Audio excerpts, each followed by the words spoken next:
Hello everyone, this is Anitha Sakthi. இது Vanamagan episode number 9. வாங்க இன்னைக்கான எபிசோட்குள்ளே போயிடலாம். நம்ம ஹீரோயினோட கிளினிக்கு நிறைய மெடிசன் வந்திருக்கும். பக்கத்து ஊர்லேருந்து எடுத்துகிட்டு வந்திருப்பாங்க. அது இறக்கிறதுக்காக நம்மளோட ஹீரோவும் ஃப்ரெண்டும் ஹெல்ப் பண்ணிட்டு இருக்கும்போது நம்ம ஹீரோயினி வந்து நான் பண்ணுறேன்னுவாங்க. பரவாயில்ல, நீயே உடம்பு சரியில்லாமல் இருக்கு, நீ எதுக்கு வந்த அப்படின்னு சொல்லி ஹீரோ கேட்பாரு. கிளினிக்கில் தான் இப்போ பெருசாக கூட்டம் இல்லைல்ல, ஸோ நான் உங்களுக்கு ஹெல்ப் பண்ணுறேன் அப்படின்னு சொல்லி அந்த பொருளெல்லாம் இறக்கிட்டு போய் அந்த மெடிசன் தயாரிக்கிற ப்ராசஸில் இறங்கிடுவாங்க. எல்லாருமே அந்த மெடிசன் தயாரிக்கிறதுல ரொம்ப மும்முரமாக இருப்பாங்க. நம்மளோட ஹீரோயினிக்கு நினச்ச மாதிரி அந்த மெடிசன் நிறையவே கிடச்சிரும். அவங்க அதுக்கப்புறம் ப்ரெஸ் எல்லாம் கூப்பிட்டு, இங்கே பாருங்கள், நான் சொன்ன மாதிரியே என் கையில் உள்ள மார்க்ஸ் எல்லாமே காணாமல் போயிடுச்சு அப்படின்னு சொல்லிட்டு இருப்பாங்க. அப்போ அது பொதுமக்களும் உண்மைதான், இவங்க சொன்னது உண்மைதான் அப்படின்னு சொல்லிட்டு இருப்பாங்க. உங்களுக்கும் வேணும்னா சத்தம் போடாமல் லைன் நின்று வாங்கிக்கோங்க அப்படின்னு சொல்லி அதை காசுக்கு வித்துட்டு இருப்பாங்க. அப்போ நம்மளோட ஹீரோ சொல்வார், இது மெடிக்கலும் ஆச்சு, பணத்துக்கு பணமும் ஆச்சு, நல்ல பிஸ்னஸ் விமன் தான் நீ அப்படின்னு சொல்லிட்டு இருப்பாரு. லைனில் வாங்க. இது எல்லாத்தையும் ஷேன் பார்த்துட்டு இருப்பாரு. உங்கள் பலே கில்லாடி தான், அப்போ உங்கள் கசின் அப்படின்னு சொன்னதுக்கு அப்புறம் அவர் அந்த ஸ்பாட்டுக்கு வருவார். நீ கொஞ்சம் நகர்றியா, முன்னை விட இந்த டேப்லெட் போட்டோன்னே உன் அழகு ரொம்ப கூடி போச்சு, நல்ல நேரத்தில் தான் வந்த, முதல்ல என்கிட்ட வா. நீ எப்போ பார்த்தாலும் இடம் பொருள் ஏவல் தெரியாமல் அவகிட்ட மொக்க போட்டுட்ருக்க, எப்படி பண்ண யாருக்கு தான் பிடிக்கும் சொல்லு, நான் சொல்கிறதெல்லாம் ஃபாலோ பண்ணு, கண்டிப்பாக அவன் உனக்கு விழுந்துருவா. கிண்டல் பண்ணுறியண்ண தெரியுதுல்ல, சரி ஒன்று அப்புறம் கவனிச்சுக்கிறேன், நான் வந்த வேலையை பார்க்குறேன், அமைதியாக இருக்க சொல்லுடா அப்படின்னு கொஞ்சம் அமைதியாக இருக்கீங்களா அப்படின்னு சொல்லி தட்டி சத்தம் போடுவார்.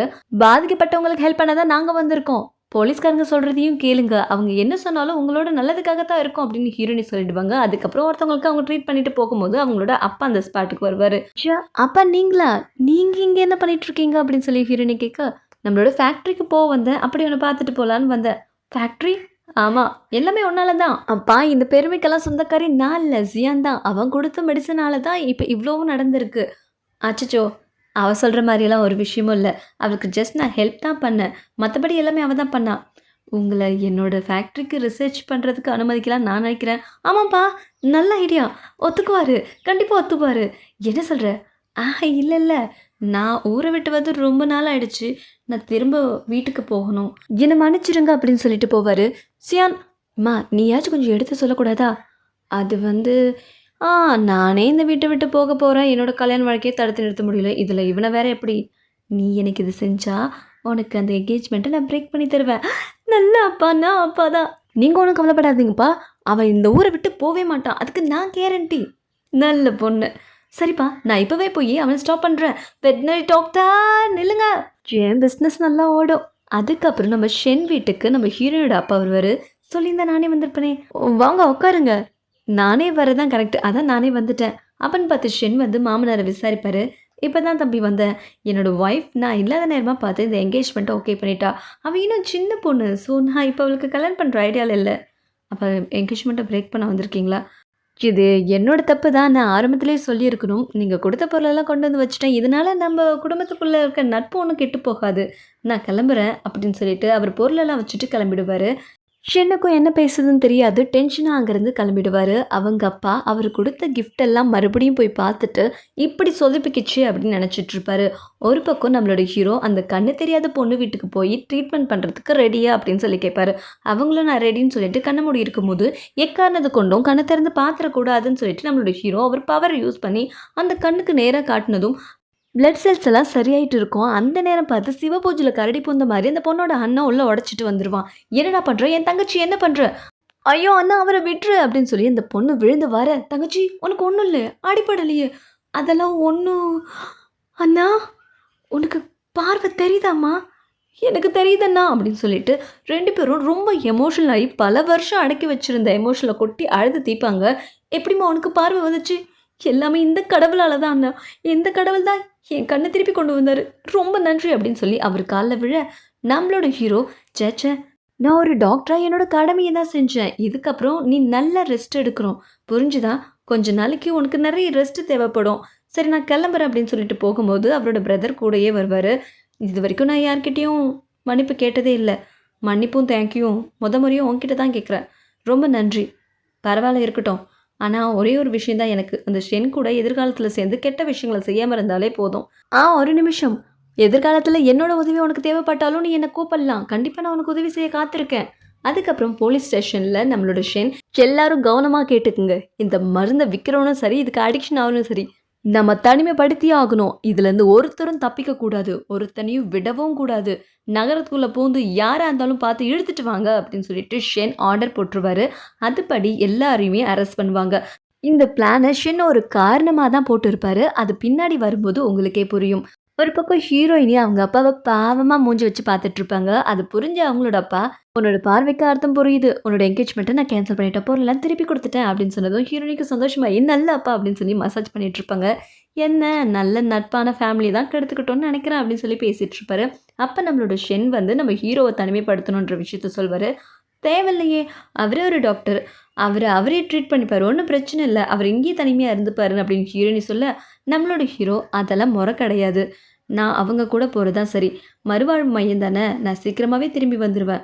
எனக்கு மட்டும் தனி ரூல்ஸ் தேவையில்ல. நான் உங்க கூட வரேன்" அப்படின்னு நம்ம ஹீரோ சொல்லிடுவாரு. இங்க நிக்கிற பிரசிடென்ட்டுக்கு தெரியாது எதுவும் இல்ல. எல்லாரும் சமம் தான் அப்படின்ட்டு. "நான் சீக்கிரமாவே அனுப்பி வச்சுருவேன்" அப்படின்னு சொல்லி ஷென் சொல்வாரு. "நீ கவலைப்படாத. நான் சீக்கிரமாவே வந்துருவேன்" அப்படின்னு சொல்லிட்டு ஹீரோயினிக்கு ஆறுதல் சொல்லிட்டு அவர் அங்கேருந்து கிளம்பிடுவாரு. இந்த தனிமைப்படுத்துற பிளானே ஹீரோக்காக தான் குறிப்பா போட்டிருப்பாரு நம்மளோட ஷென். "நீ கவலைப்படாதம்மா. சீக்கிரமே வந்துருவான் அவன்."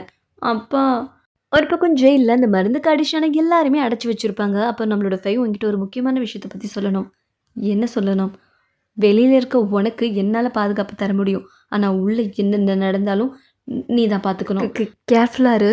உள்ள இருக்க ஆளுங்க வெளியில இருக்க ஆளுங்க மாரி கிடையாது. கொஞ்சம் பார்த்து நடந்துக்க. எனக்கு புரியுது. நான் பார்த்துக்கிறேன். கதவ திறந்து விடு அப்படின்னு சொன்ன உடனே அவரும் திறந்து விட நம்மளோட ஹீரோ உள்ள போயிருவாரு. சொன்னது ஞாபகம் இருக்கட்டும். ஓகே அப்படின்னு சொன்னதுக்கப்புறம் அங்கே இருக்கிற வில்லன்கள்லாம் நம்மளோட ஹீரோ பார்த்து, "ஏய் தம்பி, இங்கே இருக்கணும்னா எங்கள் பேச்சு கேட்கணும். நான் தான் பாஸு. என் ரூல் படி நடக்கலை அவ்வளோதான், தூக்கி எறிஞ்சிருவேன் உன்னை" அப்படின்ற மாதிரி மிரட்டிட்டு இருப்பாரு. இந்த பக்கம் ஹீரோயினி ஹீரோ கண்டுபிடிச்ச டேப்லெட்டை ரிசர்ச் பண்ணிட்டு இருப்பாங்க. அவங்களுக்கு இது கரெக்டாகவே வராது. அவன் மட்டும் எப்படி இதை செஞ்சான்? இது அவனே கேட்டால் தான் தெரியும். ஆனால் அங்கே எப்படி நம்மளால் போக முடியும் அப்படின்னு சொல்லி யோசிச்சுட்டு இருப்பாங்க. ஒரு பக்கம் உள்ள அந்த வில்லன்கள் நம்மளோட ஹீரோ பம்பு எடுத்துகிட்டே இருப்பாங்க. இன்னொரு பக்கம் அங்கே இருக்க ஒரு நோயாளி, "எனக்கு அது பாட்டில் வேணும், பாட்டில் வேணும். காசு வச்சிருக்கியா? காசு நான் வச்சிருக்கேன்" அப்படின்னு சொல்லிட்டு அவர்கிட்ட இருந்த மணியெல்லாம் கொடுப்பாரு. "இவ்வளோதானா? சரி கொடுத்து விட்றா, எனக்கு கிடச்சிருச்சு" அப்படின்னு சொல்லி குடிக்க போக, அப்போ நம்மளோட ஹீரோ, "இதை குடிச்சா வெளியில் இருக்கவனோட ஃபேமிலிக்கு என்ன பதில் சொல்ல போகிறீங்க?" அப்படின்ற மாதிரி எமோஷனலாக பேச, "ஆனாலும் எனக்கு இது வேணும். உங்களுக்கு இந்த பழக்கம் வேண்டாம்" அப்படின்னு சொல்லி அவர் பிடுங்கிருவாரு. "என்னடா ஜெயிலுக்குள்ளேயே இது தூக்கிட்டு வர அளவுக்கு உனக்கு தைரியம் இருக்கா? இது நான் தூக்கிட்டு வந்தேனா? ஏய் சொல்றா, அவன் கையில் தானே இருக்கு. யார் தூக்கிட்டு வந்தா? இப்போ மட்டும் நீ சொல்லலாமா உன சட்னி ஆயிடுவேன்னு" சொல்லி மிரட்டினோன்னே, இவன் தான் கொண்டு வந்தான். "உனக்கு நல்ல பாடம் நான் கற்று தரேன்" அப்படின்னு சொல்கிறதுக்குள்ளேயே நம்மளோட ஹீரோ, "உனக்கு நான் கற்று தரேன்" அப்படின்னு சொல்லிட்டு பயங்கரமாக சண்டை போட்டு எல்லாரையுமே அடித்து துவம்சம் பண்ணிடுவாரு. பண்ணது மட்டும் இல்லாமல் பாஸ்ன்னு சொன்ன ஆளையே உட்கார வச்சு, "இப்போ சொல்லு, யார் பாஸு? சொல்லுடா. நீ தான் பாஸு. நீ தான் பாஸு." அந்த பயம் இருக்கட்டும். நம்மள எப்படி உள்ள விடுவாங்க? ஷென் பழி வாங்குறதுல பண்ணுறான்னு நினைக்கிறேன். நான் பார்த்துக்கிறேன், நீ வா. ஆமா, நானும் கேட்கணும்னு நினச்சேன். நீ வெண்ணை பற்றி ரீசெண்ட் டைமில் பேசவே மாட்றியே. அதை பற்றி நானே பேசணும்னு நினச்சேன்டி. ரீசெண்ட் டைமில் எனக்கு வெட்டினரி டாக்டர் மேலே ஒரு கண்ணு. அவர்கிட்ட நீ தான் எனக்காக எடுத்து சொல்லணும். எது ஏன் ஆள் மேலே இவ்வளோ கண்ணா? என்ன நீ திடீர்னு இப்படி சொல்கிற? நீ வெண்ணை தானே லவ் பண்ணிட்டு இருந்த. அவர் பின்னாடி தானே சுற்றிட்டு இருந்த. அப்புறம் என்ன? ஐயோ! நான் ஒரு பெரிய பொண்ணு, அவன் சின்ன பையன். நானும் அவனும் பிரதர்ஸ் அண்ட் சிஸ்டர் மாதிரி. நீ தாண்டி எனக்கு ஹெல்ப் பண்ணணும். சாரி. அவர் ஒன்று விரும்பாதும் உங்கள் 2 பேரும் தனிப்பட்ட விஷயம். நான் எப்படி இதில் தலையிட முடியும்? பாஸு, நீ சொன்னது தான் என் ஆளுங்களை உள்ளே விட்டு அவரை துவைக்கிறதுக்கு ஒத்துக்கிட்டேன். அவன் நல்ல மனுஷன். தயவு செஞ்சு அவனை விட்டுறேன். அப்படியெல்லாம் விட்டுற முடியாது. இது ஃபெயிலியர் ஆயிடுச்சுன்னா நான் இன்னொன்று பண்ணுவேன் அப்படின்னு சொல்லிட்டு அந்த கூட்டத்துக்குள்ளே நம்மளோட ஹீரோவை அடிக்கிறதுக்காக இன்னொரு பிளான் பண்ணுவாங்க. அதுக்காக ஒருத்தரை வேணும்னே ஜெயிலுக்குள்ளே தள்ளி, "இனி இந்த ரூமில் தான் நீ இருக்கணும். மற்றவங்களாம் வெளில போங்க" அப்படின்னு சொல்லிட்டு அவங்க ஆட்களை மட்டும் உள்ளே வச்சுக்கிட்டு மற்றவங்க எல்லாரையும் அந்த ரூமை விட்டு வெளியில் அனுப்புவாங்க. அவங்க போனதுக்கப்புறம் நம்மளோட ஹீரோவை இந்த வந்தால் வம்பு இழுப்பான். அப்போ நம்மளோட ஹீரோ வழக்கம் போல் சண்டை போடுவார். ஆனால் இவன் கொண்டு வந்த கயிறை வச்சு நம்ம ஹீரோவை கட்டி துவச்சி எடுக்கலான்னு போகும்போது நம்மளோட ஹீரோயின் ஸ்பாட்டுக்கு வந்துடுவாங்க. "நிறுத்து, என்ன பண்ணிட்டு இருக்கீங்க? இப்படி தான் ஜெயிலுக்குள்ளே ஒரு ஆள் அடித்து கொள்ளலான்னு பார்க்குறீங்களா? என்ன மனுஷங்க நீங்கள்?" அப்படின்னு சொல்லி சத்தம் போட்டுட்டு இருக்கும்போது, "நவரு பாப்பா, உன்னையே அடித்து காலி பண்ணிடுவேன். முடிஞ்ச தொட்டு பாடுறா அவளை" அப்படின்னு சொல்லி ஹீரோ கத்திட்டு இருப்பாரு. இந்த விஷயம் வெளியில் அம்பலமானதுனால எல்லாரும் வெளில போங்க அப்படின்னு சொல்லி நைஸாக கிளம்பிடுவாங்க. எதுக்காக அவங்க ஒன்று அடிக்கிறாங்க? இது எங்களோட தப்பு தான். அடிக்ஷனான எல்லாரையும் ஒரு ஒரு ரூம்ல போட்டா சண்டை வரதானே செய்யும். இதுக்கு நான் மன்னிப்பு கேட்டுக்கிறேன். தனி செல்ல உங்களுக்கு தனி ட்ரீட்மெண்ட் குடுக்குறேன் அப்படின்னு சொல்லிடுவாங்க. ஆனா ஹீரோயினிக்கு ஏதோ டவுட் இருக்கும். உன்னோட ஃப்ரெண்ட் நல்ல மாரியே பார்த்துப்பால்ல. நீ எதுக்கு அடிக்கடி வந்து கஷ்டப்படுற? அவங்க 2 பேரும் லவ் பண்றாங்கன்னு நெனைக்கிறேன். அப்படியா? ஆ ஏன் உனக்கு எந்த டிஃப்ரெண்ட்டும் தெரியலையா? அப்புறம் என்ன பிரச்சனை? நான் அப்ப அடிக்கடி அவன வந்து பார்க்கலாம்ல. எனக்கு ஒண்ணும் பிரச்சனை இல்ல அப்படின்னு சொல்லி ஹீரோயினி இத அட்வான்டேஜா எடுத்துட்டு போயிடுவாங்க. அவள தான் வாயால கெடுமா. இங்க பாரு அவன வேற யாரும் வந்து சந்திக்க கூடாது. அந்த பொண்ணு ஒருத்தி தவிர. இவ கூட. ஆ சரிங்க பாஸ். என்ன மண்டைய ஆட்டுற. என்னோட இன்ஸ்ட்ரக்ஷன் வராம வேற எதையும் நீங்க ஸ்டெப் பண்ணக்கூடாது. அதுக்கப்புறம் நம்மளோட ஃப்ரெண்டு சாப்பாடு கொண்டு வந்திருப்பா. நெறைய டிஷ்ஷஸ் கொண்டு வந்திருக்கேன் அப்படின்னு சொல்லி கூப்பிடும்போது, எதுக்கு இதெல்லாம் அப்படின்ற மாரி அவர் அலட்சியமா சொல்லிட்டு, அவளுக்கு உதவி செய். அவளுக்கு அவளே உதவி செஞ்சுப்பா. உன்ன பாரு முதல்ல. இவங்கலாம் ஒரு ஒர்த்தே கிடையாது. நான் பார்த்துக்கிறேன். நீ இந்த மாரி அடிக்கடி வர தேவையில்ல. அப்படின்னா, நான் 5 நாளைக்கு ஒரு வாட்டி வரேன். நீ இத சாப்பிடு அப்படின்னு சொல்லிட்டு, இவர் அவாய்ட் பண்ணத ஏத்துக்கிட்டு அவங்க அங்கருந்து கிளம்பிருவாங்க. இந்த பக்கம் நம்மளோட ஹீரோயினி அவங்க அப்பா கிட்ட அவன எப்படியாச்சும் வெளியில கொண்டு வரணும். இதெல்லாம் ஷென்னோட பிளான் அப்படின்னு சொல்லிட்டுருப்பாங்க. நீ ஒண்ணும் கவலைப்படாத. அது ஒரு மறுவாழ்வு மையம் தானே. அவனுக்கு அதில எந்த பிரச்சனையும் இருக்காது. அப்பா இப்படி நீங்க ஸ்டெப் எடுக்காம இருக்காதீங்கப்பா. சரி, நான் இத பத்தி யோசிக்கிறேன். ஒரு 2 நாள்ல அவன வெளில கொண்டு வரேன். என்ன ஓகே தானே? ஆஹாஹாஹா! இல்ல.